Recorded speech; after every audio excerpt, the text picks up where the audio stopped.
आप सभी का एक बार फिर से study with Anil sir YouTube channel में स्वागत है। यह वीडियो पर्यावरण टॉपिक्स से जुड़ा हुआ है। पर्यावरण का यह तीसरा पार्ट है।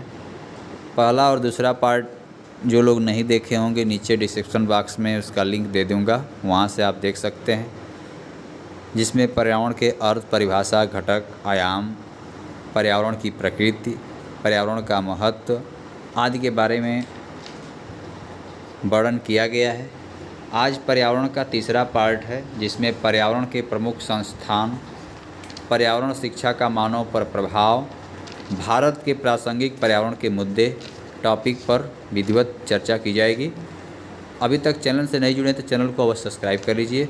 आइए शुरू करते हैं। सबसे पहले पर्यावरण के प्रमुख संस्थान। ये वीडियो आपके लिए बहुत ही महत्वपूर्ण है।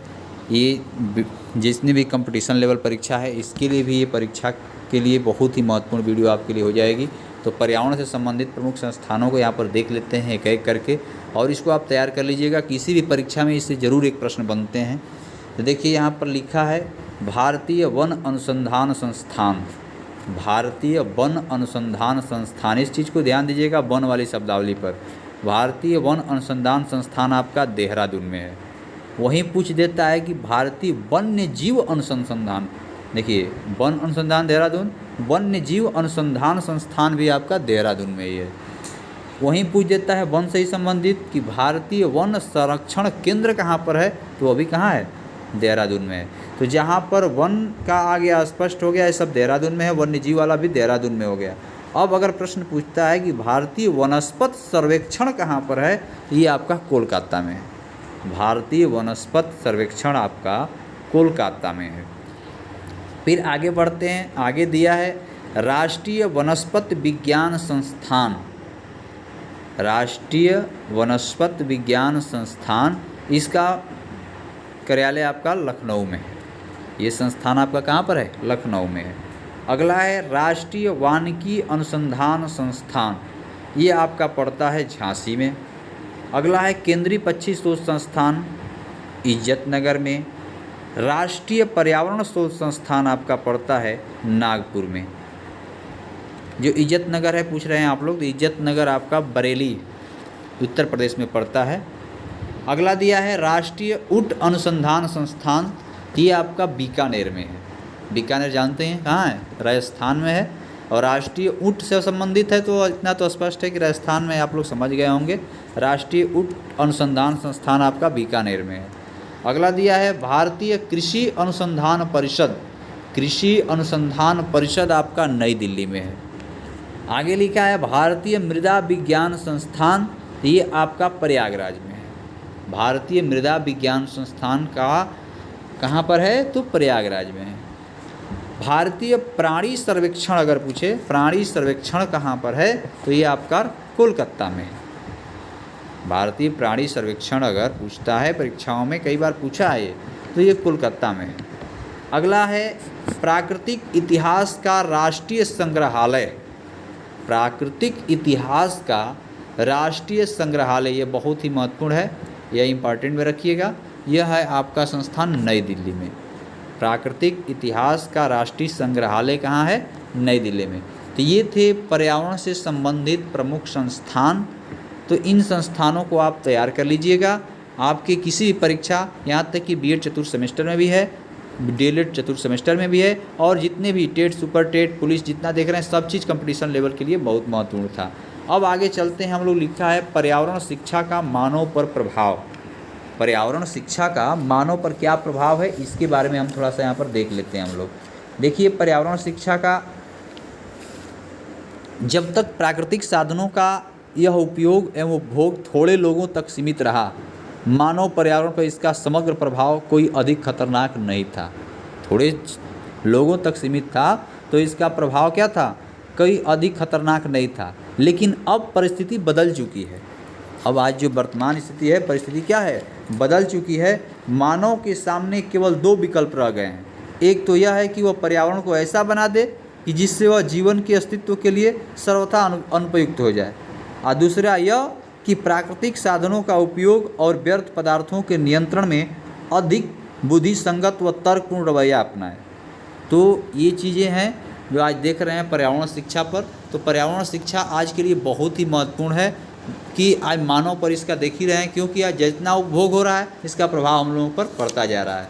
तो पर्यावरण को दूषित करने में निम्नलिखित तत्व जिम्मेदार हैं, जिसमें पहला देखिए यहाँ पर लिखा है रासायनिक तत्वों का वायुमंडल में मिलना। पहला तत्व है रासायनिक तत्वों का वायुमंडल में मिलना, अर्थात कहने का तात्पर्य है कि रासायनिक तत्व से तात्पर्य कि कारखानों से धुएं वायुमंडल में अनेक रासायनिक तत्व मिलते हैं जिससे वायुमंडल को दूषित हो जाते हैं।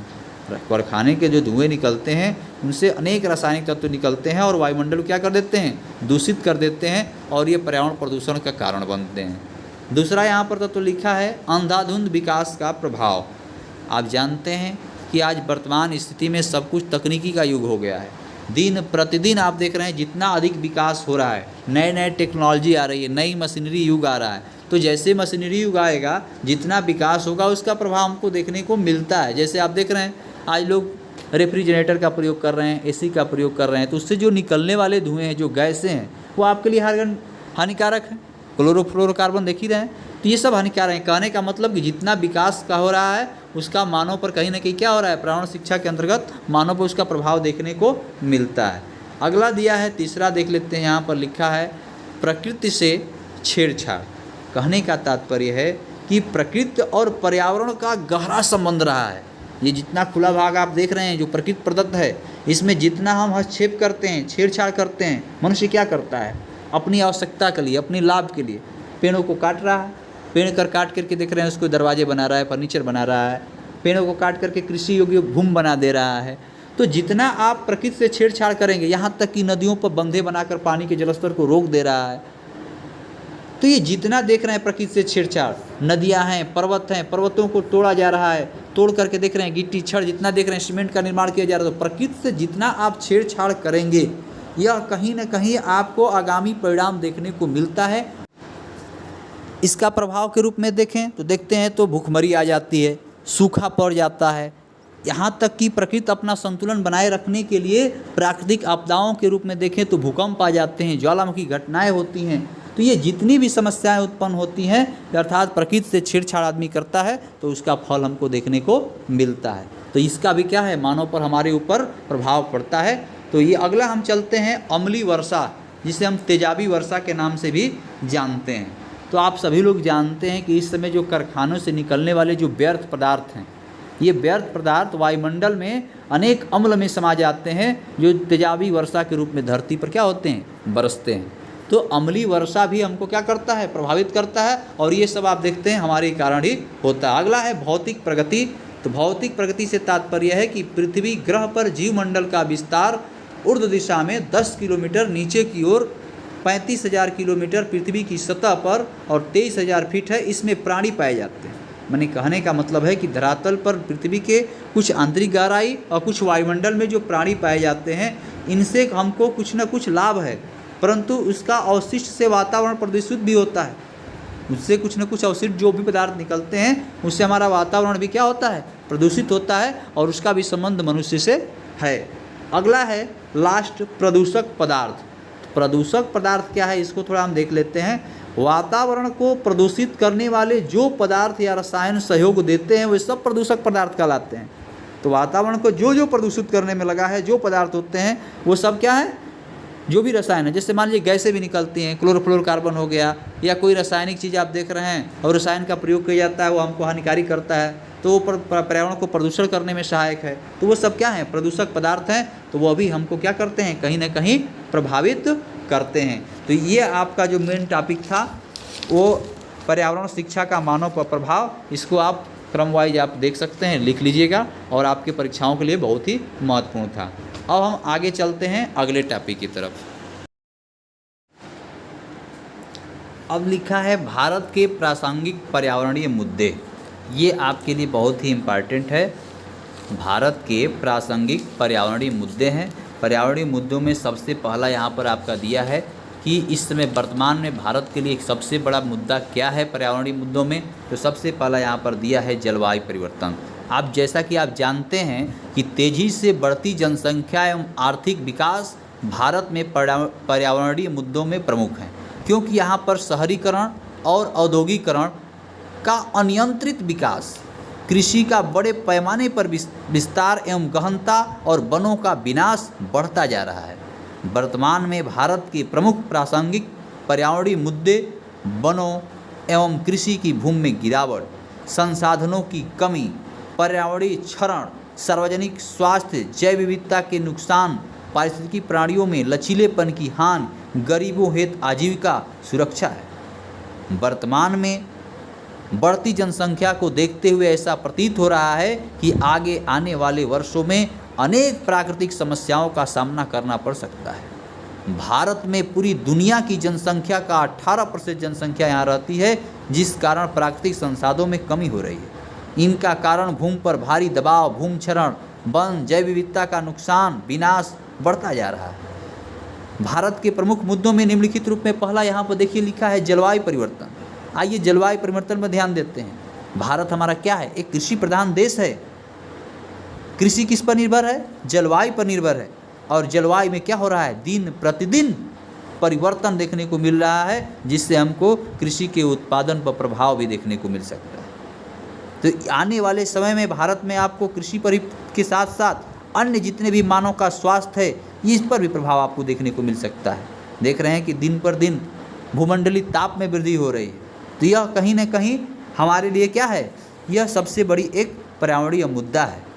देख रहे हैं आज वर्तमान में पर्यावरण में विषैली गैस बढ़ती मात्रा, श्वास संबंधी अनेक बीमारियां, त्वचा संबंधी अनेक बीमारियां, ये अनेक समस्याएं हमको देखने को मिल रही हैं। इनके अतिरिक्त आप ये भी देखिए, गर्म हवाएं आ रही हैं, भयंकर तूफान देखने को मिल रहे हैं, वायु में प्रदूषण बढ़ता चला जा रहा है, एलर्जी देख रहे हैं, आप देख रहे हैं। ये सब क्या है? जलवायु परिवर्तन के परिणाम हैं और भारत के लिए प्रमुख मुद्दे हैं। अब हम चलते हैं दूसरे मुद्दे की तरफ। दूसरा मुद्दा यहाँ पर लिखा है खाद्य सुरक्षा का। तो दूसरा खाद्य सुरक्षा का जो मुद्दा है, उस पर हम थोड़ा ध्यान देते हैं। तो खाद्य सुरक्षा से तात्पर्य है कि शरीर को पोषण प्रदान करने के लिए खाद्य पदार्थों की आवश्यकता होती है। ये वे आवश्यक एवं पोषक पदार्थ हैं जो पेड़ पौधों, जानवरों के अंगों से प्राप्त होते हैं। इनमें प्रमुख रूप से प्रोटीन, विटामिन, वसा, कार्बोहाइड्रेट आदि पोषक पदार्थ होते हैं। जैसा कि आप सभी लोग जानते हैं कि एक स्वस्थ मनुष्य के लिए कितनी कैलोरी? 2400 कैलोरी की आवश्यकता होती है। और वह सब किससे पूर्ति होता है? तो विटामिन से, प्रोटीन से, कार्बोहाइड्रेट से, वसा से और अन्य माध्यम से। और आप जानते हैं कि भारत में आज भी गरीबी उतनी बढ़ी हुई है, गरीबी के स्तर में उतना सुधार नहीं हुआ है। तो खाद्य सुरक्षा हमारे लिए क्या है? एक महत्वपूर्ण मुद्दा है भारतीय पर्यावरण से दृष्टिकोण से। अगला बढ़ते हैं, तीसरा दिया है यहाँ पर जल सुरक्षा। जल सुरक्षा को थोड़ा यहाँ हम लोग देख लेते हैं। जलमंडल का मुख्य घटक है। इसका प्रयोग हम जीवधारी अपने पीने, रहने, सिंचाई के लिए भी करते हैं। यहाँ तक कि हम विद्युत उत्पादन और घरेलू उपयोग में भी इसका उपयोग करते हैं। लगभग पृथ्वी के 3/4 भाग पानी से घिरा हुआ है और इसका मात्र लगभग 1% जल ही मीठा है, जो हम पीने के रूप में क्या करते हैं? प्रयोग करते हैं। तो जल सुरक्षा भारत के लिए महत्वपूर्ण मुद्दा है। कई भारतीय शहरों में गंभीर जल समस्याएं हैं। देखते हैं कि गर्मी के सीजन में पानी का लेवल नीचे चला जाता है। कई शहरों में पानी जल्दी मिल नहीं पाता है। पानी मिलने के बाद भी स्वच्छ जल नहीं मिल पाता है। कई क्षेत्रों में आपकी आर्सेनिक की मात्रा बढ़ी हुई दिखाई देती है। तो ये भी मुद्दा है जल सुरक्षा का, जो भारतीय के प्रासंगिक पर्यावरण मुद्दे में प्रमुख है। अगला हम चलते हैं ऊर्जा सुरक्षा की तरफ। ऊर्जा सुरक्षा से तात्पर्य आप सभी लोग समझ रहे हैं, ऊर्जा उपभोग की मात्रा किसी देश के विकास पर निर्भर करता है। विकास की समस्त क्रियाएं प्रत्यक्ष हों या अप्रत्यक्ष रूप से ऊर्जा पर निर्भर रहती हैं। अग्नि प्रत्यक्ष एवं मूल ऊर्जा का रूप है, जिससे ऊष्मा उत्पादन करके भोजन पकाने में, गर्म करके प्रयोजन में प्रयोग किया जाता है। साथ ही भारत एक क्या है? विकासशील देश है, जिसे बढ़ती ऊर्जा की मांग को पूरा करने के लिए विभिन्न चुनौतियों का सामना करना पड़ रहा है। ऊर्जा उपभोग अथवा मांग में भारत का विश्व में 6वां स्थान है। सड़क, जल एवं वायु परिवहन में वृद्धि के फलस्वरूप अगले 2 दशकों में ऊर्जा की मांग में 8% तक वृद्धि का अनुमान है। भारत में जहां एक ओर कोयले की प्रचुरता है, तो वहीं दूसरी ओर पेट्रोलियम उत्पादों एवं प्राकृतिक गैसों में अत्यधिक पीछे है। हमारे देश में देखते हैं कोयला का उत्पादन है, लेकिन हमारा जो पेट्रोलियम है हमारे देश में उतनी मात्रा में उत्पादित नहीं हो पाता है। आज हम किस पर निर्भर हैं? सौर ऊर्जा पर निर्भर होने के प्रयास कर रहे हैं कि सौर ऊर्जा हमारे लिए आए और हम लोगों को सौर ऊर्जा के माध्यम से प्रकाश मिल सके और अन्य भी टेक्नोलॉजी में, मशीनों में इसका हम प्रयोग कर सकें ऊर्जा के रूप में। तो ये हैं भारत के प्रासंगिक पर्यावरणीय मुद्दे। इन चारों के बारे में हमने चर्चा किया, जिसमें सबसे पहला जलवायु परिवर्तन है। जलवायु परिवर्तन में आप देख रहे हैं कि दिन पर दिन, जैसे मान लीजिए वर्षा पहले अधिक मात्रा में हुआ करती थी, अब कुछ वर्षा की मात्रा में कमी आई है। तो आप, भारत एक कृषि प्रधान है, तो आप समझ सकते हैं कि इस पर कहीं ना कहीं आपको प्रभाव देखने को मिलता है। खाद्य सुरक्षा में गरीबी के स्तर को जब तक आप सुधारेंगे नहीं, सबको अच्छे से भोजन मिलेगा नहीं, तो आप समझते हैं जिसकी जितनी कैलोरी की आवश्यकता एक मनुष्य की होती है उसकी पूर्ति नहीं हो सकती है। सबसे तीसरा दिया है जल सुरक्षा। जल सुरक्षा में स्वच्छ जल की सबसे ज़रूरत है और जल देख रहे हैं, जल को बचाने के लिए बार बार कहा जा रहा है कि जल को क्या करें, बचाएं। जल ही क्या है, जीवन है। और ऊर्जा सुरक्षा से तात्पर्य आप समझ ही रहे हैं कि जितना भी आप विद्युत देख रहे हैं और सब कुछ देख रहे हैं, यहाँ तक कि जितने सब कुछ इलेक्ट्रॉनिक उपकरण भी विद्युत से चलाए जा रहे हैं, तो इसमें ऊर्जा का ही कार्य है। और ऊर्जा में आज देख रहे हैं कि हम लोग सौर ऊर्जा की तरफ बढ़ रहे हैं। तो ये सब आपके भारत के प्रासंगिक पर्यावरणीय मुद्दे थे। तो ये थे आज के पर्यावरण के टॉपिक। इतने देर तक आपको वीडियो में बने रहने के लिए धन्यवाद। अगर इस वीडियो में समझ में ना आया हो तो एक बार इस वीडियो को और आप लोग देख लीजिएगा। धन्यवाद।